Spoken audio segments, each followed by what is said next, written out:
What are your main impressions of this year's conference and especially the session on innovative sustainability? I think it's very good to combine sustainability and innovation because both have been trends and around as keywords. So I think to combine both makes a lot of sense. And to have it at a conference, of course, is always inspiring because you get a lot of diversity and you get to talk to several people, not only in the official parts, but also in the breaks. So I think the takeaways are good. My main conclusion from today's session would be that while if I compare it to a few years ago, I think a lot of companies and postal companies are really progressing a lot in the area of sustainability. So I think that's really good.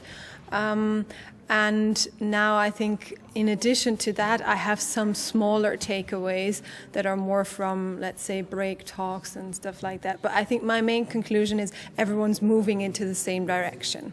Would you see sustainability as one of the important topics for next year's conference? Do you see an added value in including it in the conference program?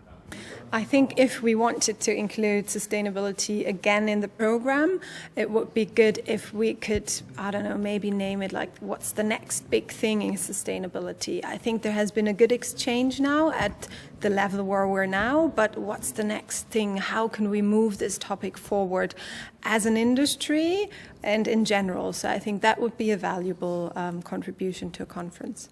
Sustainability is really a hot topic at the moment, especially in the postal sector. Your organization, Deutsche Post DHL, is a participant in the IPC Environmental Monitoring and Measurement System, the IPC MMS.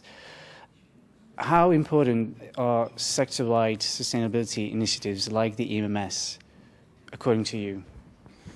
I think it's very important that as an industry you have a standard because sustainability only works if we work together with our customers. Otherwise it will not work if we do it as a standalone. And for the customer to choose and to really decide on sustainability criteria, he needs to be able to compare. And if you don't have a standard, you cannot compare. You can choose one over the other, but you can never be sure. So I think, therefore, to have an industry-wide standard, I think ideally also internationally, because we're an international company, would really be necessary, and everything that moves us into that direction we'll definitely support.